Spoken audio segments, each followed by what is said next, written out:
Q&A lagi nih, kira-kira Pak Hadi. Q&A lagi Gimana, nih. Pak? Kira-kira apa yang misalnya mau ditanya? Boleh.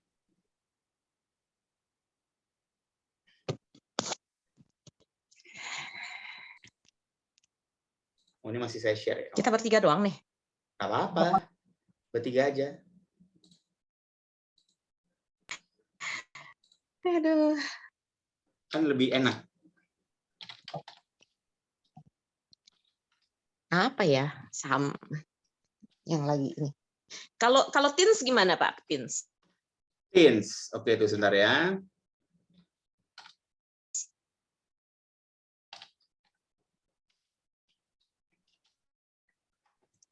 Tins. Sama Bapak kan suka perbankan, nanti saya mau nanya bank juga nih Pak. Boleh. Saham nyangkut nih. Entah mau cut loss, entah atau mau ditunggu. Ini dia Tins. Oke, timah. Saya tuh sebenarnya juga paling suka timah loh. Timah skenario-nya enak, timah. Kita ngitung retracement-nya dari Tapi sini dulu enaknya deh. cuma untuk trading Pak, nggak boleh simpen lama. Iya, Jadi jangan. dalam nih. Jangan. Saya waktu itu biasa trading Tins kan, cuman waktu itu setelah saya beli, saya disibukkan oleh satu aktivitas selama beberapa minggu, saya nggak bisa touch lagi. Terus jadinya jeblos. Halo Bu? Ya. Iya, terus jadinya jeblos. Hilang suara Bapak tadi. Iya, jadinya jeblos. Iya, jeblos dalam nih. Iya. Udah 20% nih. Di Tins? Iya. Oh, Ibu beli berapa memang? Udah lama banget simpennya, sebelum mungkin pertengahan tahun kemarin apa ya? Lupa deh. Ya. Berarti pasti loss dong sekarang. Harusnya kemarin Ibu buyback nih sini nih. Tapi memang saya nggak cover Tins sih. Ibu harusnya buyback di sini. Saya kemarin nggak cover Tins, soalnya menurut si Pak Fauzan, Tins kurang seksi. Oke, kalau back ke diskusi, ini Tins juga kena moving average 60. Dia akan retrace ke, besar kemungkinan dia akan retrace ke 1420. Kemudian targetnya sini. Jadi Tins cuma sampai sini nih Bu. Targetnya. Berapa tuh Pak? 1530. Oh. Gitu. Ya bisa-bisa lah tembus-tembus sampai 1600. Gitu kalau Tins. Iya, ini biasanya anjloknya dalam banget. Soalnya Lagi mikir mau saya buang aja. Soalnya Tins ada yang aneh. Waktu itu saya pernah review, tapi di grup mungkin Ibu kelewat. Saya pernah review, Tins itu ada yang aneh. Meskipun dia melakukan net profit, Bu. Ya, kita lihat ya, dia melakukan dia membukukan net profit. Ya. Tapi dia revenue-nya turun loh, Bu. Nah, jadi secara fundamentalnya agak aneh. Jadi kayak apa yang terjadi nih gitu. Kalau saya baca memang katanya eksplorasinya agak sulit karena hujan dan segala macam. Karena kan mereka sekarang eksplorasinya timah untuk timah yang mereka ngambil dari offshore kan, lepas pantai. Seperti itu. Nah, tapi profitnya naik. Tapi profitnya naik karena pengaruh kenaikan harga timah. Naik, ya. Betul. Tapi saya sebagai orang fundamentalis akan menyoroti ini. Kok revenue-nya turun? Nyaris setengah loh, Bu. Nyaris setengah turun nih. Seperti itu. Iya. Gitu. Ini Bang saya lagi siap-siap mau cut loss kok ini. Ya. Jadi memang baiknya timah nanti kembali dulu ke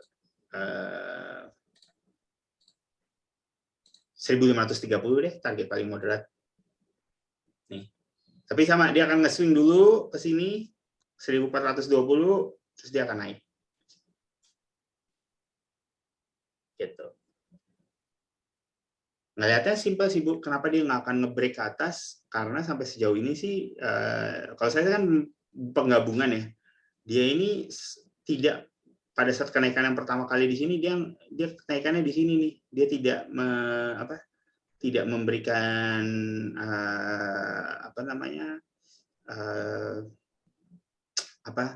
dia tidak mengalahkan ketinggian sebelumnya gitu. Gitu. Jadi ya 1530 udah paling masuk akal untuk di-achieve. Gitu. Pasti laporan keuangannya bagus sih. Pasti laporan keuangannya bagus. Cuman ya itu tadi dua hal yang saya lihat, pokoknya dua hal yang saya lihat adalah bahwa di bulan Maret ini ada dua event. Dua eventnya itu ada tapering, Fed rate akan mulai dinaikin.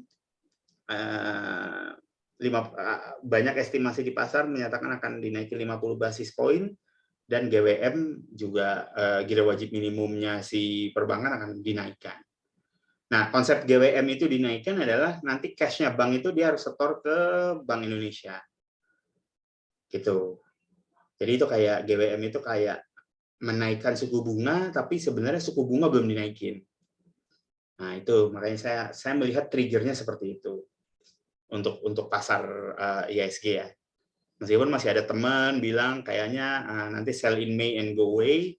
Cuman kalau saya bilang saat ini kita cautious dengan konsep komposit ada di 7.000. Gitu. Saat ini yang saya lihat. Gitu.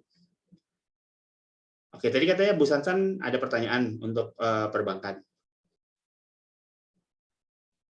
Pak Bang. Ya. Apa nih Bu? Yang Ibu mau tanya? BANK. Apa? Oh, BANK. bank. Oh, bank. BANK.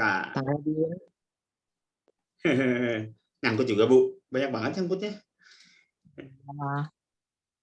Kan tahulah. Masa-masa seperti Pak Hadianto. Oh, kemakan ini, pom-pom. Padahal kan Ibu trading cepat loh. Ibu kalau trading cepat, kalau Bang udah saatnya cut loss, Bu. Ya harusnya itu yang saya bilang. Saya pernah berapa bulan itu, sebulan lebih ya. Kalau nggak salah waktu itu saya pergi berlibur lama banget, sebulan lebih. Nggak saya sentuh trading. Oh, yang sempat ke Turki. Makanya setelahnya. Makanya mending ini Bu, Ibu kalau saya sih mendingan pakai broker, apalagi kalau kayak Ibu suka berlibur. Ya nggak apa-apa, Ibu trading sendiri, tapi kalau pada saat Ibu berlibur kan tinggal order broker via WA. Sell. Gitu. Anyway, Ibu mau bertanya apa mengenai bank? Ini dia Bang. Ya, ini saya lihat dia sulit banget mau tembus ke 24 ya. Setiap kali 23 sekian turun lagi, 23 sekian turun lagi. Ini masih bisa break nggak gitu, atau cuma swing di situ-situ aja gitu. Kita hitung ya. Tapi kayaknya grafiknya kayak mau naik ya Pak. Kita hitung ketinggiannya. Nih, seharusnya sih dia nyampai sih Bu ke 2570. Jadi konsepnya kita hitung konsep retracementnya dulu aja. Berapa nih dia akan balik. Kalau bank soalnya kan digital banking, saya masih jujur saya masih belum paham cara menghitungnya. Meskipun saya tahu Trimegah ada call bank itu akan ke 6.000 ya. Cuman kayak masih jauh banget ya kalau 6.000 gitu. Jadi kalau saya bilangnya bank ini kalau Ibu memang menyangkut, ini bank target yang realistisnya dia akan ke 2.570 dulu. Ini dia kayaknya sih akan nge-swing dulu ya konsepnya. Dia akan nge-swing, dia akan naik ke sini. Mungkin ini akan ditembusin nih yang kali ini nih. Begitu dia naik akan ditembusin sampai 2.570. Karena dia udah 3 kali nih berusaha nembus resistnya MA 60 tapi nggak berhasil. Nih, 1, 2, 3. Biasanya third time is the charm, cuman ya saya rasa untuk bank mungkin fourth time is the charm-nya. Seperti itu. Oke, Pak. Oke, ada pertanyaan lainnya? Ini yang lain nggak mau nanya. Mas Gembong atau Mas Ade, Pak Ade, halo selamat malam Pak Ade, salam kenal nih. Malam bro, salam kenal bro. Siap. Gue nyimak dulu aja ya. Gue newbie nih soalnya, gue nyimak dulu aja ya bos. Siap bos. Tapi kalau ada pertanyaan monggo sih. Apa gimana Pak? Untuk sektor consumer kayak Unilever itu gimana? Oke, aku pakai pendekatan technical analysis dulu ya. Jadi biar Bapak mudah mencernanya. Karena kalau aku udah mulai masuk ke fundamental nanti jelimet langsung pusing. Oke.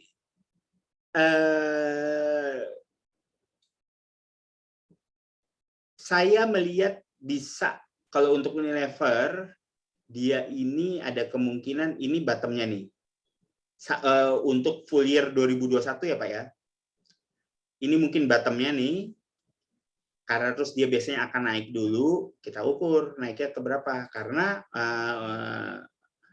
Unilever ini kan biasanya dia bagi dividen nih di bulan-bulan mungkin Mei.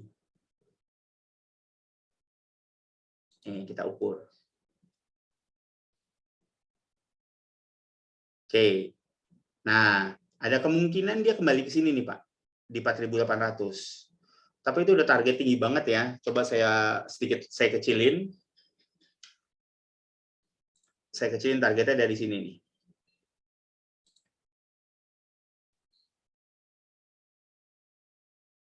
Nih, kan tadi 4.800. Ya kan? Kalau saya lihat, saya ngambil retracement dari pada saat dia rebound di sini, dia harusnya naik ke 4.140 dulu. Ini kalau di Fibonacci ini ada hitung-hitungan gelombangnya nih, cuman saya masih kurang paham. Jadi mungkin untuk moderatnya dia akan ke 4.140.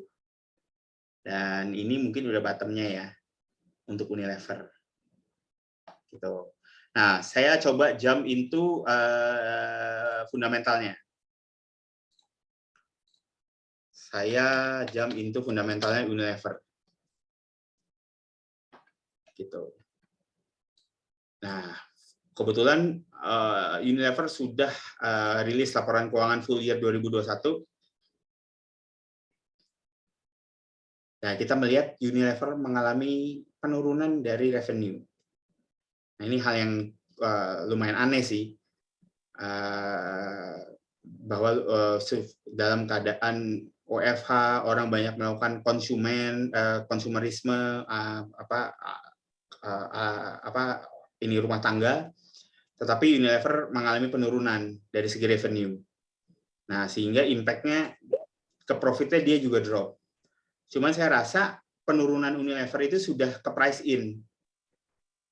Ini drop-nya Unilever lumayan signifikan sih, sekitar 30% ya. Drop-nya Unilever net profit-nya. Jadi saya ngelihatnya sih ininya udah price in penurunan Unilever. Nah, dia akan bagi dividen. Jadi target awal adalah dia akan kembali ke 4.200. Gitu. Saya masih belum bisa rekomen kalau misalnya Unilever, Bapak misalnya Pak Mas Gembong mau megang panjang. Jadi Unilever tuh ntar kita harus lihat di kuarter satunya dia itu apakah membaik apa tidak. Kalau kita mau megang panjang. Karena memang faktornya ini udah kalau di konsep fundamental bisa dibilang Unilever ini adalah sektor yang sudah mature. Makanya kemarin itu kita nggak baca berita bahwa Unilever itu mengambil sekarang kayak head of marketingnya Unilever itu mau mulai masuk ke konsep bisnis omnichannel. Jadi kayak konsep itu konsep penjualan digital base. Nah, transformasinya pasti agak akan quite tough ya, karena Unilever itu selama ini masih mengandalkan supplier yang offline. Tapi ya it's a good start bagi Unilever untuk mencoba merubah. Itu kalau nggak salah orang marketingnya bekas dari Goto yang dibajak sama Unilever. Nah, tapi kita harus melihat laporan keuangannya dulu di kuartal 1, apakah akan mendukung transformasi Unilever apa tidak. Seperti itu. Itu bekas Uli juga, Mas. Uli ke Goto balik lagi ke Uli, Mas. Oh gitu. Si Yakin kan? Yakin kan? Betul. Iya. Dari anak Uli pindah Goto balik lagi ke Uli. Nah, siap. Nah, itu bagus banget tuh infonya. Thank you Pak Ade. Siap, Bro. Nanti saya share. Jadi kemarin Pak dosen saya sempat melakukan analisa mengenai kenapa Unilever ini drop kemarin pada saat kita melakukan webinar tapi mengenai cryptocurrency sama NFT. Jadi dosen saya agak ngomong ke kanan ke kiri, terus dia agak menjelaskan kenapa Unilever tuh nyungsep. Tapi secara fundamental ya. Jadi dia nggak ngomong secara technical analysis. Nah, tapi kan bagi kita untuk gampang dan mudah mencernanya, saya sebenarnya melakukan pendekatannya melalui technical analysis dulu. Hanya kalau melalui fundamental, yaitu tadi yang Pak Ade share, Unilever nih baru mau masuk ke dalam bisnis omnichannel. Nah, tapi saya juga masih belum tahu konsep bisnis omnichannel yang mau dimasukin Unilever itu seperti apa. Gitu. Nanti jadi intinya hints-nya kita akan nunggu di kuartal 1 sih buat Unilever. Resultnya seperti apa. Saya sejujurnya masih megang Unilever juga. Saya nyangkut di 9.000, tapi memang sengaja saya nyangkutin, saya tuh pengen tahu. Karena orang-orang banyak yang bilang buy and hold company yang bagus pasti one day akan kembali. Ya ini udah 2 tahun, harga saya belum kembali lagi ke 9.000. Dan Unilever sekarang ada di 4.000. Gitu. Nggak apa-apa, less testing. Ini pun kalau naik, Pak Dimas, ini Yes. juga kalau naik dari harga sekarang, kalau Bapak bilang ke 4140 itu juga cuma 10, nggak nyampe 10% ya? Nggak nyampe 10%, betul. Nggak worth it sih ditungguin ya. Ini tahap awalnya Bu ya, karena kalau kita tarik retracement panjangnya nih sampai atas 4.800 dia mempunyai 4.800 dia mempunyai target untuk kembali ke atasnya 4.800. Cuman aku kasih step by stepnya, jadi jangan sampai pada saat udah nyampe 4.000 tadi berapa? Udah nyampe 4.200 misalnya, terus kita masih yakin bahwa Unilever akan ke 4.800. Nah, itu kalau saya company kayak Unilever, kita harus melihat fundamentalnya, which is kuartal 1 resultnya nanti seperti apa dari Unilever. Seperti itu. Iya. Malam, Laporan keuangan Pak seperti Nielsen. itu tidak agak pesimis. Nah, ini Pak Nielsen nih, raja dari segala raja warung. Pak Bos. Malam Pak Bos. Malam. Siap. Tadi mau nanya dong. Boleh, mau ngomong Pak. Saya sih mulai agak, bukan agak sih, udah mulai akum Unilever juga. Karena Unilever itu saham yang historinya tuh puasa sama lebaran biasanya naik sih. Betul Pak. Harusnya seperti itu. Upside-nya berapa inian? Kalau based on technical Pak, kalau based on technical, upside-nya Unilever itu target pertama di ini Pak, 4.200 deh. Kita kasih. Oh. Gitu. Target keduanya Unilever, target keduanya dari 4.200, kalau kita tarik lagi yaitu 4.500. Ini teknikal ya Pak ya? Oh, oke. Gitu. Ya. Karena kalau kita mau ngomong untuk jangka panjangnya, yaitu kita harus melihat apakah transformasi Unilever itu berhasil tuh dengan yang dia nge-hire marketingnya Goto. Itu tadi kebetulan Pak Ade udah share namanya. Siap. Itu. Sebenarnya mirip case-nya LPPF ya, kesukaannya Bu Sansan tuh LPPF.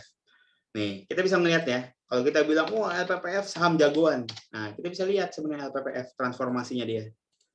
Nih, di kuartal pertamanya 2021. Masih loss, tapi revenue udah mulai naik.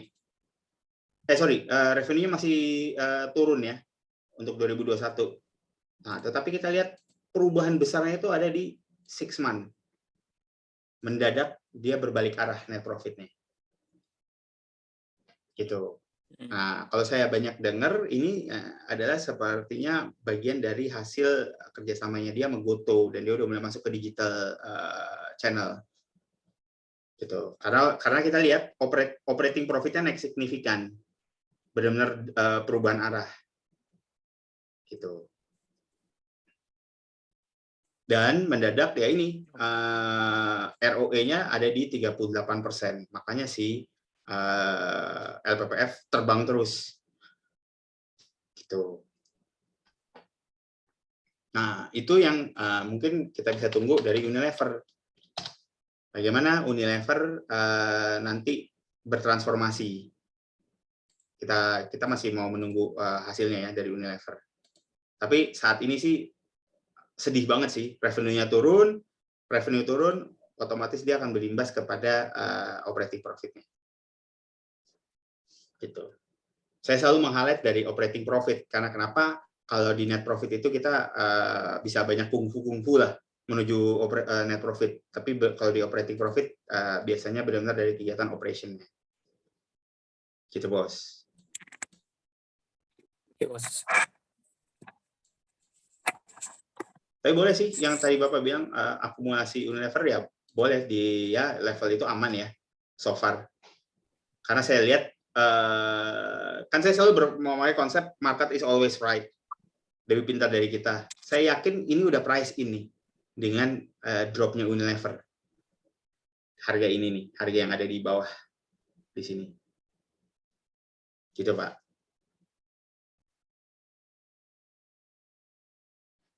Oke? Nah, kira-kira ada pertanyaan lagi? Nah, kalau ini saya terakhir saya coba share karena saya lagi menyukai overweight di banking. BABP. Kan semua pada kesel sama Haritanu. Jadi mungkin kalau yang kelewat karena saya nulisnya sebuah kebanyakan di grup, terus males bacanya, jadi konsepnya gini. Penurunannya BABP sampai dengan dia turun ke 140, itu dikarenakan si Om Haritanu itu melakukan private placement di 165, Pak. Nih, di sini dia melakukan private placement. Ya, menurut saya kungfunya agak lumayan pintar ya. Sesudah dia right issue di sini, right issue, kan kemudian dia kan pasti kalau right issue dia akan hilang hilang barang ya, atau hilang turun persentase kepemilikan. Nah, terus dia turunin, terus kemudian dia right issue lagi, tapi tanpa hak memesan. Gitu. Dia right issue lagi di sini dan dia masuk di sini. Jadi kayak apa yang dia udah hilang posisinya, sekarang udah kembali lagi gitu. Nah, baru karena ini udah normal, baru ini akan digeber ke atas si BABP. So, sekarang kalau kita bicara, ya berikut ini targetnya BABP. Kalau saya tarik, BABP itu targetnya yaitu ada di 350. Nih, target pertama nih sebenarnya di sini nih. Target pertamanya BBP nih. Ini ada resisten dari garis Fibonacci dua-duanya numpuk, kebetulan numpuk di level 270 sampai 274. Ini resisten pertama. Dia berhasil tembus ini, udah jalan tol ke 350. Gitu.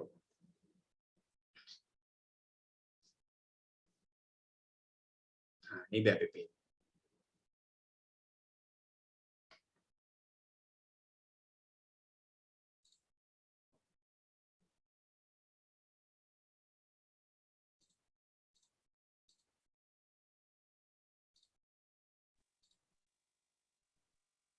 Wah, ini sekarang Pak Wana udah join nih dengan Bu Valen. Yes. Halo Pak Wana, halo Bu Valen.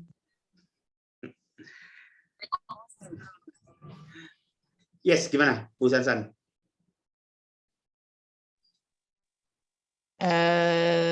Pengen tahu BEPS, Pak, pandangan Bapak. BEPS. Saya lagi nunggu untuk masuk lagi nih. Kalau BEPS anjlok, ya. Lagi anjlok. BEPS lagi anjlok.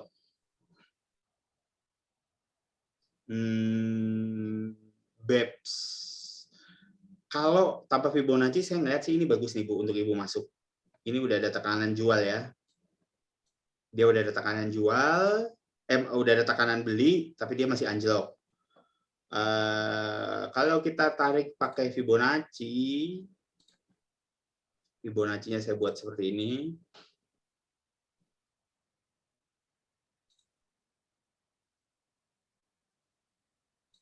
Nih. Harusnya sih dia naik ya Bu ya. Tapi kalau dia nggak naik nih, kalau si BEPS nggak naik, ngelewatin 5.200, berarti dia akan menuju 3.800 Bu. Ini titik krusialnya nih, ini harus nih. Biasanya dia akan naik dikit, tapi kalau saya lihat dengan komposisi MACD yang udah seperti ini ya, saya melihatnya kecenderungan nanti dia akan sedikit rebound, mungkin sampai segini, sampai dengan 6.000. Terus dia kena moving average yang udah negatif, slope-nya. Saya selalu ajarin moving average negatif slope. Kemudian dia akan lanjut turun sih Bu ke sini. Itu kalau yang saya lihat ya Bu.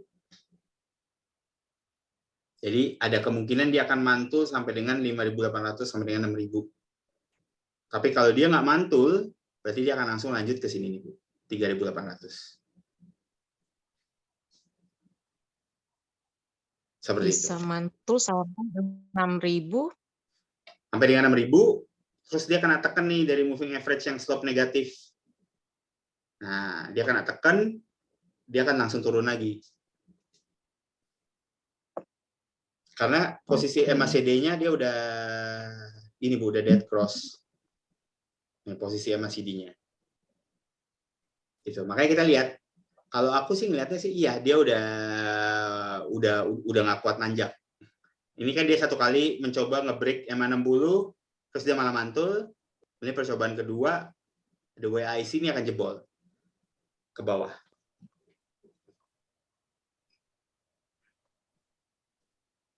Oke, thank you Pak. Itu. Mungkin yang bagus lagi buat teman-teman, saya kasih tips. Karena dia ini nggak akan pengaruh sama pergerakannya indeks. Saya suka banget si ASA. Nah, supaya teman-teman nggak pusing nih, beberapa garis saya delete dulu.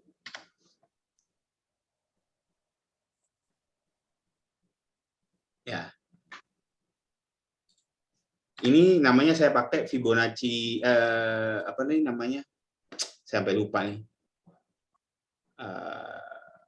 Fibonacci Speed Resistant Fan. Karena ini benar-benar ngasih lihat dia tembus atau enggak ke daerah berikutnya. Nah, ini ASA ini sebenarnya masuk ke dalam konteks dia baru masuk ke gelombang 4. Kalau di Fibonacci di Elliott Wave itu ada namanya gelombang. Nah, ini baru masuk ke gelombang 4. Hopefully this is the bottom, atau mungkin dia akan sedikit nembusin sedikit ke level 2.400-an. Nih, kalau mau lihat level 2.400-annya ada di mana? Level 2.400-nya itu ada di sini di 2430. Sorry.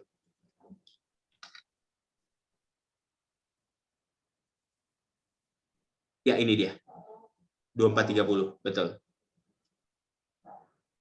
Nah, dari 2430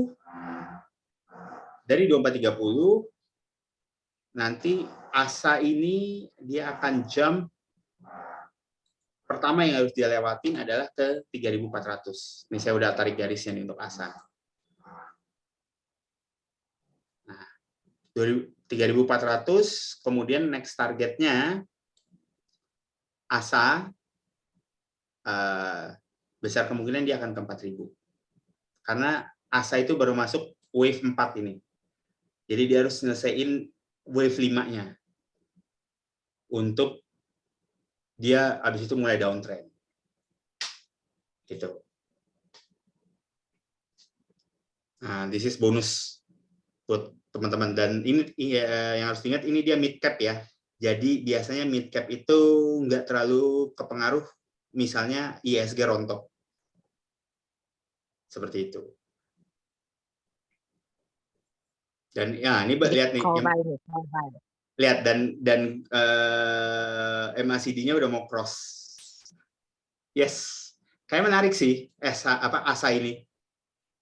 Nih ASA nih. Saham favorit saya juga ini Pak. Iyo, ini bagus banget nih ASA. Udah mau cross Emang MACD-nya. nunggu kapan dia mantul. Saya kemarin tuh nunggu-nunggu di 2430, lowest-nya cuma dikasih 2510. Nah, kalau kita pakai Fibonacci speed resistance akan kelihatan nih, kenapa dia bertahan di situ. Nah ini ada garisnya nih, Fibonacci speed and resistance level.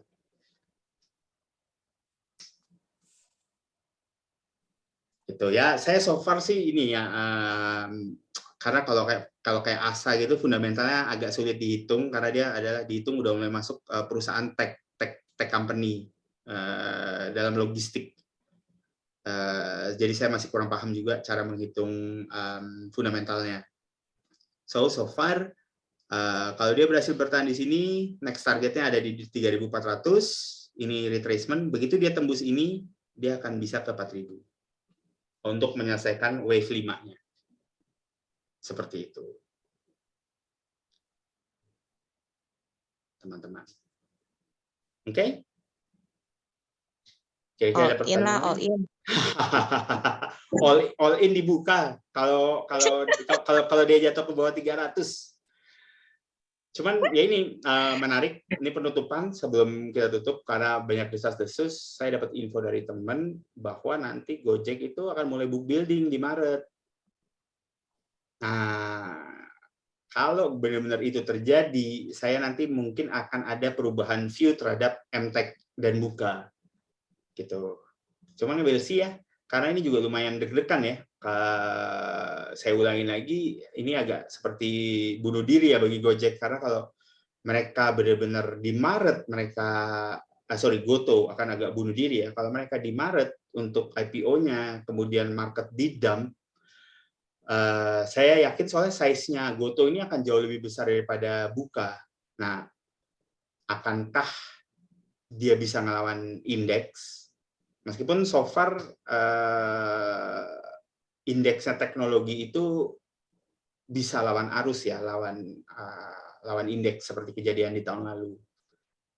But, ya kita will see ya, kita lihat bagaimana favor market, apakah market akan melakukan rotasi sektor ke sektor teknologi atau enggak. Jadi mungkin sekilasnya tadi kenapa saya belum kalau saya sedikit ulang, sekilasnya kenapa saya masih belum call ke sektor teknologi, karena saya masih ngelihat MTech ini masih downtrend nih, downtrend banget.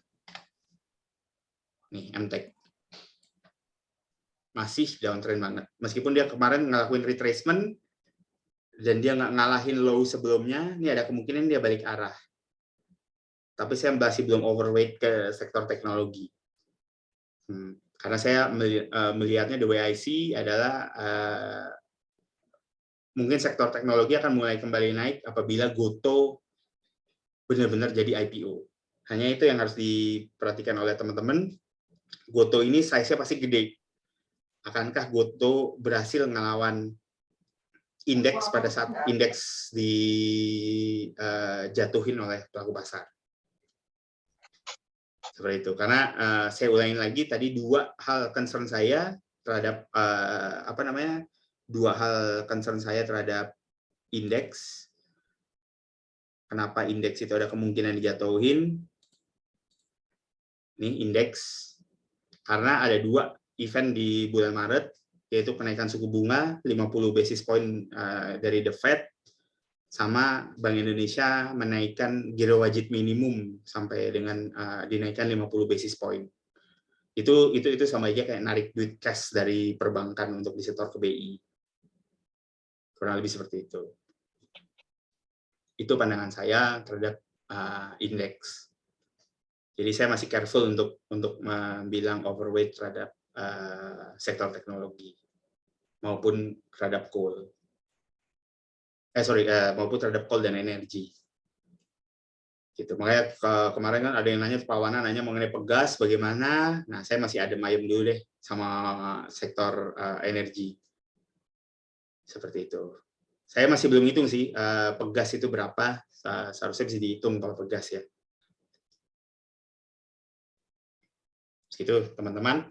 Kalau misalnya ada pertanyaan lainnya, nih Tinggal kurang 3 menit lagi.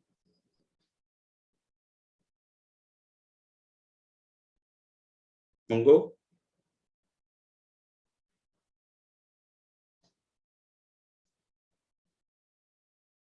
Oke, kalau misalnya nggak ada pertanyaan lagi, nggak mau ngambil waktu teman-teman banyak-banyak lagi, jadi terima kasih udah join. Nggak apa-apa, nanti kalau ada pertanyaan, monggo di WhatsApp grup aja, jadi biar kita bisa belajar bareng gitu.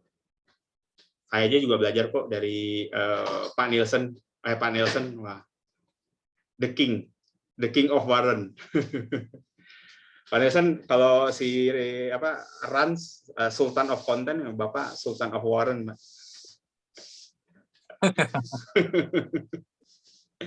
Canda ya Pak ya, maaf loh Pak kalau ini pujian loh Pak.